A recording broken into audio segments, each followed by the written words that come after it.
نحضر الشمع سوا.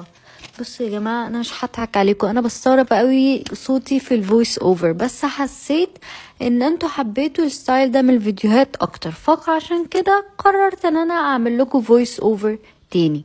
انا بعمل النهارده الشمع للسبرينج كولكشن من اسمها سبرينج يعني ورد، فقررت ان كله يبقى عباره عن ورد، والكولرز بتاعه الورد على حسب الستيكر بتاع الكوبايه. يعني مثلا بريد دي اللي هي الكوكونات مع الفانيليا دي يا جماعه one of our best seller، الستيكر بتاعها بريد لونه ازرق، فقررنا ان الورد كله هيبقى ازرق. بصوا الوردة الكيوت الصغننة دي، بجد يا جماعة الموضوع محتاج صبر جدا جدا.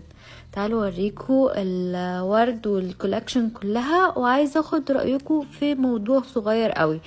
بصوا ريلاكس هي مفروض تبقى بينك لان هي ميكس فلاورز، هي السنت بتاعتها ميكس فلاورز، فمفروض ان هي لونها بينك. انا لما عملت اللون بينك حسيت ان هو باهت جدا ومش لايق مع البرايتنس بتاعت الكولرز التانية، فعملته على احمر.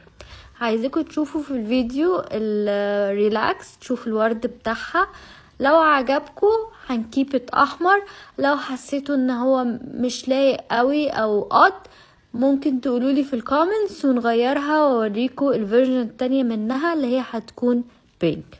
يعني الاختيار ليكم في الكولكشن دي يا جماعة، فشوفوه وقولولي واكتبولي تحت لو عجبكم الفيديو قصدي ده ولا لا. باي.